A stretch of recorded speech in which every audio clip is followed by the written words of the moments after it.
지난번에 성경에서 말하는 사귐이란 지식으로 사귀는 것이 아니라 관계로 아는 것이라 말씀드렸습니다. 요한은 먼저 하나님과 사귐이 있는 삶을 살아가기 위해서는 어둠을 행하지 말아야 하며 빛 가운데 행한 삶을 살아가야 한다라고 말합니다. 그리고 자신의 죄를 자백하는 것이 하나님과 사귐이 있는 삶을 살아갈 수 있는 방법이라고 말씀하였습니다. 요한은 오늘 본문을 통해서 하나님을 안다라고 말하는 그리스도인의 삶에 관한 두 가지 주요 개념에 대해서 이야기해 줍니다. 이 두 가지의 주요 개념은 하나님을 알므로 우리와 하나님과의 사귐이 더 가까운 사귐이 될 수 있는 방법이 되기도 한다는 것입니다. 과연 요한은 우리에게 하나님을 안다고 말하는 그리스도인의 삶에 관한 두 가지 주요 개념을 무엇이라고 설명하고 있는 것일까요? 첫 번째로는 죄를 올바르게 처리하는 것이라고 말씀하고 있습니다. 1절에서 이렇게 말씀합니다. 나의 자녀들아, 내가 이것을 너희에게 쓰면 너희로 죄를 범하지 않게 하려 함이라. 만일 누가 죄를 범하여도 아버지 앞에서 우리에게 대언자가 있으니 곧 의로우신 예수 그리스도시라라고 말씀하고 있습니다. 먼저 요한은 요한일서를 쓴 두 번째 목적이 무엇인지를 밝혀줍니다. 그 목적이 무엇입니까? 바로 죄를 범하지 않는 것입니다. 요한은 죄를 부인하는 것은 물론 가능한 어떻게든 죄를 짓지 말라라고 말씀하고 있습니다. 요한은 1장에서 죄는 어둠을 행하는 것이라고 말합니다. 어둠을 행한다라는 것은 하나님과의 사귐이 없는 삶이라고 이야기하였습니다. 요한은 이 말씀을 가지고 죄의 심각성에 대해서 강조합니다. 또한 성도들이 삶에서 죄를 범하는 현실에 대해서 이야기해 주고 있다는 겁니다. 우리가 빛 대신 하나님과 온전한 사귐을 갖는다라고 해도 온전히 빛 가운데 거할 수는 없습니다. 때로는 죄에 빠지기도 합니다. 형제를 미워하기도 합니다. 불신에 시달리기도 합니다. 여기서 죄를 짓는다라는 말은 우발적인 죄를 짓는 것을 말합니다. 원치 않았는데 실수로 죄를 짓고 또 연약해서 죄를 짓는 경우를 가리킵니다. 사람이 죄를 짓지 않으면 얼마나 좋겠습니까? 현실은 그렇지 않다라는 것입니다. 우리가 믿음으로 의롭다 함을 받고 하나님의 자녀가 되는 권세를 얻었지만 우리는 여전히 타락한 몸을 가지고 있습니다. 우리는 여전히 연약한 인간이기도 한다는 것입니다. 그래서 시험에 들고 넘어지기도 하고 죄를 짓기도 합니다. 신앙생활을 하면서 마음에 많은 갈등을 겪기도 합니다. 죄를 지으면서 하나님과 단절되는 것은 아닌지, 죄를 지어서 그 죄 때문에 죄책감과 정죄와 형벌을 받아 마땅하다라는 생각을 들기도 합니다.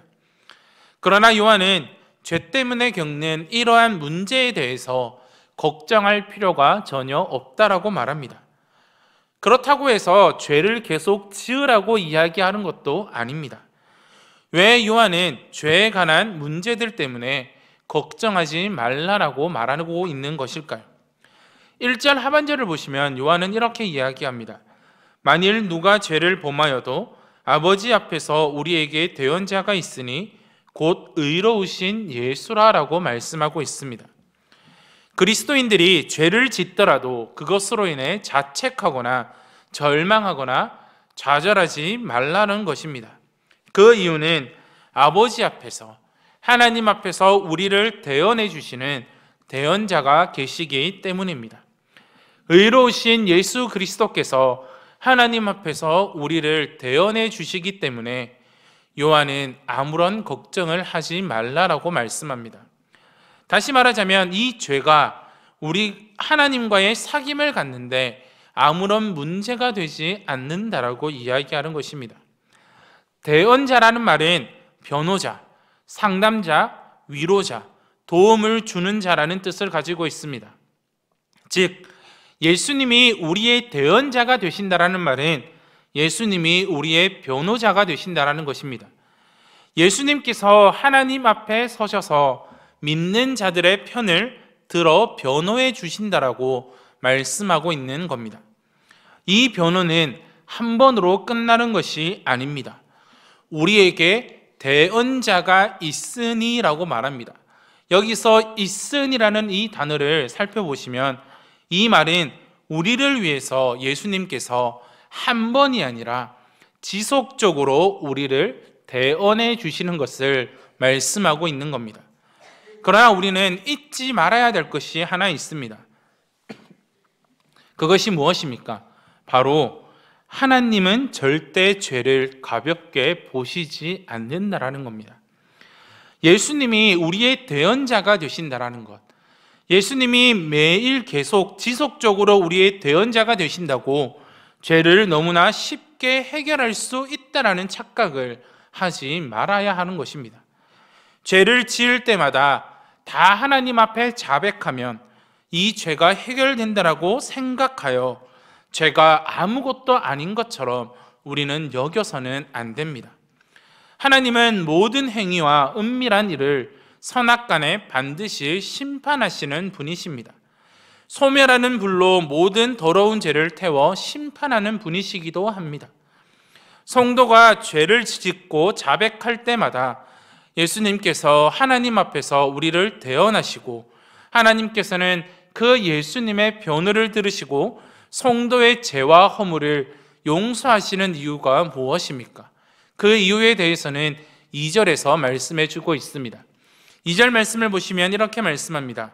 그는 우리 죄를 위한 화목 제물이니 우리만 위할 뿐 아니요 온 세상의 죄를 위하심이라 라고 말씀하고 있습니다. 예수님께서는 우리 죄를 위해 화목 제물이 되셨다라고 말씀합니다.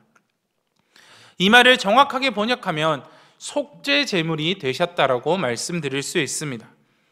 죄를 속하기 위해, 그 죄를 사하기 위해 반드시 필요한 것이 하나 있습니다. 그것이 무엇입니까? 바로 피입니다. 우리가 히브리서 9장 22절에 보시면 이렇게 말씀하고 있습니다. 율법을 따라 거의 모든 물건이 피로써 정결하게 되나니 피 흘림이 없은즉 사함이 없느니라 라고 말씀합니다. 구약의 성도들은 짐승의 피를 흘려 속죄 제사를 드렸습니다. 짐승의 피로 드리는 이 제사는 한계가 드러납니다. 일시적이고 의식적인 것이었습니다. 그렇기에 매년 속죄 제사를 드렸어야 합니다. 그런데 예수님께서 십자가에 피 흘려 죽으심으로 우리의 속죄 제물이 되셨습니다. 예수님께서는 저와 우리를 대신하여 십자가에 달려 피 흘려 죽으셨습니다. 우리가 받아야 될 그 죄의 값을 대신 치르셨습니다. 예수님께서는 하나님의 버림을 받으심으로 우리가 택하심을 입어 하나님의 자녀가 되었다라는 겁니다. 인간의 죄를 해결하는 유일한 통로는 화목제물 대신 예수님 뿐이라는 사실입니다. 예수님이 우리의 화목제물이 되셨습니다. 그렇기에 요한일서 1장 7절에 말씀하신 대로 예수님께서는 당신의 피로 우리의 모든 죄를 깨끗하게 해 주신다라는 것입니다. 우리가 우리 죄를 자백하면 하나님께서 우리 죄를 사해 주시고 모든 불의에서 깨끗하게 해 주시는 이유가 바로 여기에 있다라는 것입니다. 우리가 죄를 자백하면 그리스도의 의가 우리의 의가 되고 그리스도의 거룩함이 우리의 거룩함이 됩니다. 그래서 우리는 거룩하신 이 하나님 앞에 나아갈 수 있게 된다는 것입니다. 예수님께서 하나님 앞에서 성도의 입장을 대변하실 때 예수님은 자신의 의와 자신의 죽음을 근거로 우리를 변호하고 계신다는 겁니다. 우리의 선행을 근거로 변호하고 계신 것이 아니라 자신의 그 죽으심, 자신의 그 십자가에서 피 흘리심을 근거로 우리의 죄를 대언해주고 계십니다. 사랑하는 성도 여러분, 하나님을 안다라는 것은 우리의 삶에서 죄의 문제를 올바르게 처리하는 것입니다. 하나님께서 자기를 사랑하는 독자를 아낌없이 내어주셨다라는 것은 우리를 향한 하나님의 사랑이 얼마나 큰지를 보여주고 있습니다. 동시에 그 죄의 크기와 그 심각성을 분명히 우리에게 알려주고 있다는 겁니다. 죄의 문제는 너무나도 심각합니다. 그렇기에 우리는 이 죄의 문제를 올바르게 처리하는 것이 필요합니다. 우리가 죄를 자백할 때마다 쉽게 죄사함을 받고 용서받아 관계가 회복된다라고 생각하지 마시기를 바랍니다. 화목제물 대신 예수님께서 그 죄에 상응하는 값을 조금도 부족함 없이 치르셨기 때문에 우리의 죄는 용서받을 수 있다는 것입니다. 죄는 하나님과 우리의 사이를 멀게 만듭니다. 하나님을 아는 것이 아닙니다. 죄를 우리가 올바르게 처리할 때 하나님을 아는 것이 되고 하나님과 더 가까워질 것입니다. 네, 죄송합니다. 우리는 어떻게 죄를 올바르게 처리할 수 있을까요? 우리가 비정상적인 죄를 범할 때 의로우시며 화목제물 대신 예수님을 힘입어 자백할 때 이 죄는 올바르게 처리될 수 있다는 것입니다. 하나님을 아는 우리는 죄의 심각성을 인지해야 됩니다. 죄가 너무나도 심각하고 너무나도 무서운 것을 인지해야 됩니다. 그러나 자책하거나 낙심할 필요는 없다는 것입니다. 의로우시며 우리의 화목제물 대신 예수님이 우리의 대언자가 되시고 그 예수님이 지금도 하나님 앞에 서서 우리를 변호해 주신다는 사실입니다. 우리는 이것을 믿으며 나아갈 때, 우리는 이것을 믿고 그 예수 그리스도만을 바라보며 나아갈 때 하나님을 아는 것이 되는 것이고 하나님과 더 가까워지게 된다는 사실입니다. 하나님을 아는 자는, 하나님을 아는 그리스도인의 삶의 모습은 죄를 올바르게 처리하고 하나님 앞에 온전히 나아갈 수 있는 그런 자들임을 기억하시기를 바랍니다. 두 번째로 그리스도인의 삶은 말씀을 지키며 순종하는 것임을 말합니다. 요한은 하나님을 안다라고 말하는 그리스도인의 삶에 대한 두 번째 개념을 말씀을 지키며 순종하는 것이라고 말하고 있습니다. 3절 말씀을 보시면 우리가 그의 계명을 지키면 이로써 우리가 그를 아는 줄로 알 것이요 라고 말씀합니다. 그리스도인은 누구입니까? 그리스도인은 하나님을 아는 사람입니다. 하나님을 안다라는 것은 단순히 지식적으로 아는 것이 아닙니다. 단순히 교회에 열심히 나오고 열심히 성경을 공부했다라는 것이 하나님을 아는 것이 아닙니다. 하나님을 안다라는 것은 무엇입니까? 바로 하나님을 인격적인 관계에서 알아가는 것을 의미합니다. 즉, 우리가 믿음의 삶을 통해서 하나님을 알아가는 것을 의미합니다. 하나님과 사귐을 통해 하나님이 어떠한 분이신지를 인격적으로 알아가는 것이 중요하다는 것입니다. 3절에서 안다라는 단어는 하나님을 아는 것이 한순간 깨닫고 끝나라는 것을 의미하지 않습니다. 한번 하나님을 알게 된 그 사실과 그 결과가 이후에도 계속해서 우리의 삶 가운데 영향을 끼치는 것을 이야기합니다.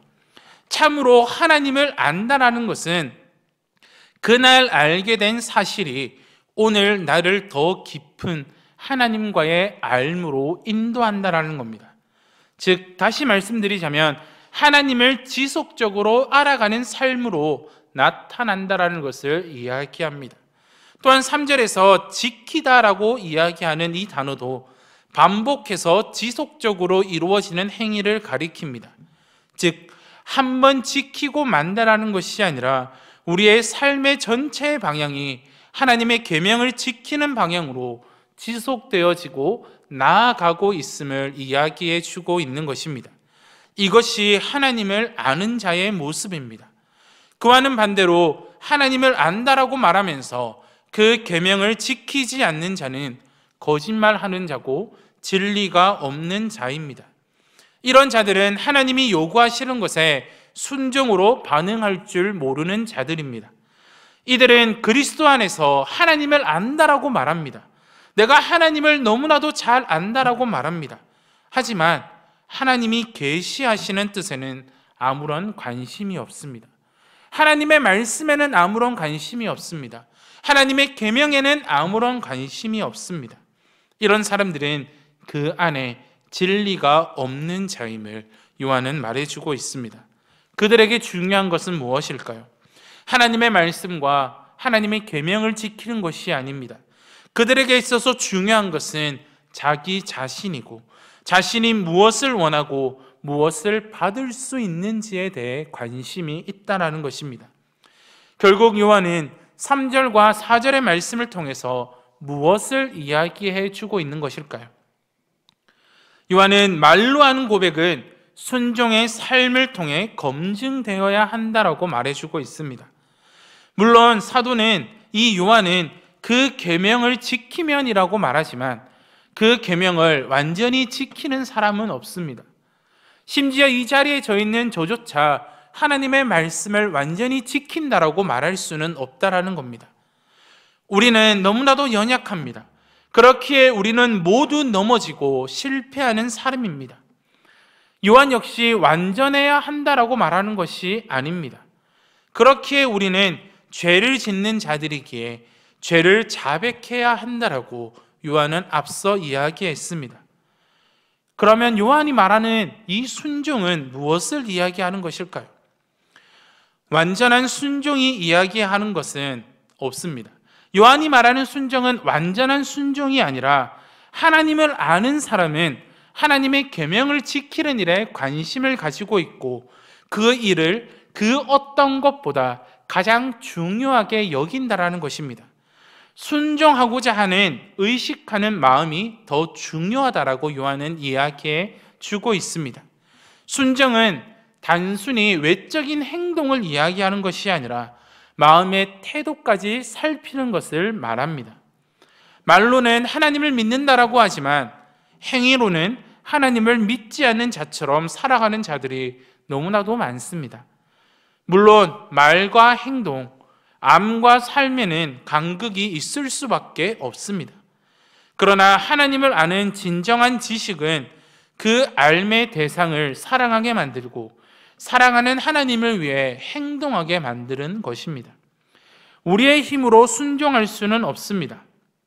그러나 내가 하나님을 안다라고 말하면, 내가 하나님을 사랑한다라고 말하면 우리는 하나님의 말씀에 순종할 수밖에 없다라는 겁니다. 순종하면 하나님을 아는 것이 아닙니다. 하나님을 알기 때문에 순종하는 것임을 잊지 마시기를 바랍니다. 하나님의 말씀에 순종한다라는 것은 하나님을 향한 우리의 사랑을 표현하는 것입니다. 5절 말씀을 보시면 이렇게 요한은 말씀합니다. 누구든지 그 말씀을 지키는 자는 하나님의 사랑이 참으로 그 속에서 온전하게 되었나니 이로써 우리가 그의 안에 있는 줄을 아노라라고 말씀합니다.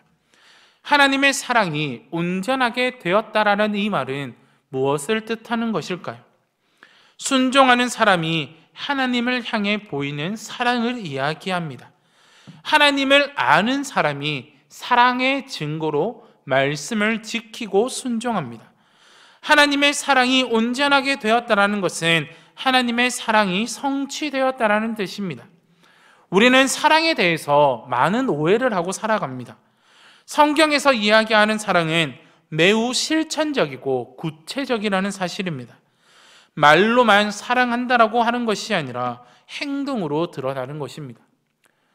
요즘은 그런 말을 잘 쓰지는 않습니다. 옛날에 우리 어르신들이 결혼하실 때 와이프한테 주로 뭐라고 말씀하시죠? 손에 물 한 번 안 묻혀줄게 라고 말씀하시지만 정작 손에 주부습진이 걸릴 정도로 물을 많이 묻힙니다. 사랑은 말로만 하는 것이 아니라 정말 행동으로 보여주는 것이 사랑이라고 이야기하는 것입니다. 내가 하나님을 사랑한다라면 우리는 그 사랑을 말로만 하는 것이 아니라 행동으로 보여줘야 합니다. 하나님이 세상을 이처럼 사랑하셔서 독생자를 주신 것은 우리를 너무나도 사랑하시기 때문에 주신 것입니다. 그런데 성경에서 말하는 것은 하나님이 그 사랑을 우리도 그렇게 해야 하는 것이 사랑이다라고 이야기하는 겁니다. 사랑은 어떻게 성취되는 것입니까? 하나님의 사랑은 순종함으로 성취된다라고 이야기합니다. 성취되었다라는 것은 끝났다라는 것을 이야기하는 것이 아닙니다. 성취되었다라는 것은 그 안에서 온전해지는 과정이 우리 안에서 시작되었음을 이야기합니다. 하나님을 향한 우리의 사랑이 온전하다라는 것은 달라고 요구하는 수준이 아니라 온전한 수준에 이르러서 섬기는 모습, 그 사랑을 성취하는 모습으로 드러나는 것을 보여주고 있다는 것입니다. 우리가 하나님의 말씀에 순종이 가능하게 하는 힘은 어디에 있습니까? 6절에서 그 힘을 보여줍니다. 6절 말씀을 보시면 우리가 다 같이 한번 읽어보겠습니다. 그의 안에 산다고 하는 자는 그가 행하시는 대로 자기도 행할지니라. 요한은 그리스도인은 그의 안에 사는 사람이라고 말씀합니다. 이 말은 단순히 내 안에 예수님이 산다라는 것을, 아니 내가 예수님 안에 산다라는 것을 말하지 않습니다. 예수님도 내 안에 계신다라는 것을 이야기합니다. 내가 그 안에 살아가는 것, 그가 내 안에 사시는 것, 이것을 이야기한다라는 것입니다. 예수님은 율법에 순종하심으로 그 순종의 모습을 보여주셨습니다. 우리 죄로 말미암아 고난과 죽임을 당하실 때도 순종으로 그것을 모두 짊어지고 감당하셨습니다. 그리스도의 삶과 죽음이 순종을 드러내는 것이었듯 우리의 삶도 그러해야 한다라고 말씀합니다. 이러한 순종을 가능하게 하느님은 내가 예수님 안에 거하고 예수님께서 내 안에 거하신다라는 확신에서 비롯된다라는 것입니다. 하나님을 안다라는 것이 바로 여기에 있다라는 겁니다. 하나님을 안다라는 것은 하나님과 사귐이 있는 것이고, 하나님을 안다라는 것은 내가 하나님을 사랑한다라는 것이고, 하나님을 안다라는 것은 내가 하나님 안에 거하고 하나님이 내 안에 거한다라는 것을 이야기해 주고 있다라는 것입니다. 그렇기에 그리스도인의 삶은 긴 여정 동안 순종함으로 하나님과 동행하는 것이 바로 하나님을 아는 그리스도인의 삶의 모습이라는 것입니다. 사랑하는 성도 여러분, 하나님을 알고 계십니까? 하나님과 더 가깝게 사귀고 계십니까? 우리가 하나님을 안다라고 말하는 것은 우리의 삶에 있어서 이 두 가지의 개념을 가지고 살아가야 함을 이야기합니다. 첫 번째의 개념은 죄를 올바르게 처리하는 것입니다. 하나님은 절대 죄를 가볍게 여기지 않으시는 분입니다. 죄의 문제는 우리 안에 너무나도 심각합니다. 우리가 죄를 자백할 때마다 죄 사함을 쉽게 받는다라고 생각하지 말아야 합니다. 그 이유는 화목제물 대신 그 예수님이 그 죄에 상응하는 죄값을 다 치르셨기 때문에 우리가 죄의 용서를 받을 수 있다라는 것입니다. 우리가 이 땅을 살아가면서 내가 하나님을 안다라고 말하는 자들은 죄의 심각성을 인지해야 합니다. 그리고 그 죄의 심각성을 인지하고 죄를 짓지 않도록 노력해야 되며, 혹시나 죄를 지었을 경우에도 우리는 그 죄를 올바르게 처리할 수 있어야 한다는 것입니다. 우리가 죄를 올바르게 처리할 때 하나님을 안다라고 말할 수 있으며 하나님과 가까워질 수 있다는 것입니다. 두 번째로는 말씀을 지키며 순종해야 합니다. 말로는 하나님을 믿는다라고 하지만 행위로는 하나님을 믿지 않은 자들처럼 살아가는 자들이 너무나도 많습니다. 하나님을 아는 진정한 지식은 그 알매 대상을 사랑하게 만드는 것이고, 사랑하는 하나님을 위하여 행동하게 만드는 것입니다. 하나님을 아는 사람은 하나님의 계명을 지키는 일에 관심이 있습니다. 하나님을 아는 사람은 하나님의 계명을 지키는 일을 더 중요하게 생각합니다. 하나님을 아는 사람은 순종하고자 하는 의식이 그 마음속에 있다라는 것입니다. 우리의 모습은 어떠합니까? 우리는 외적인 행동뿐만이 아니라 우리의 마음 태도까지도 살피면서 하나님을 아는 성도로, 하나님을 사랑하는 성도로서 하나님의 말씀을 지키고 하나님의 말씀에 순종하며 나아갈 때 우리는 하나님을 아는 성도가 되는 것이고 하나님과 더 가까워지게 되는 것임을 잊지 마시고 하나님을 더욱더 알기를 노력하고 하나님과 더욱더 가까워지기를 노력하며 나아가시는 저와 우리 성도님들이 되시기를 주님의 이름으로 축원드립니다.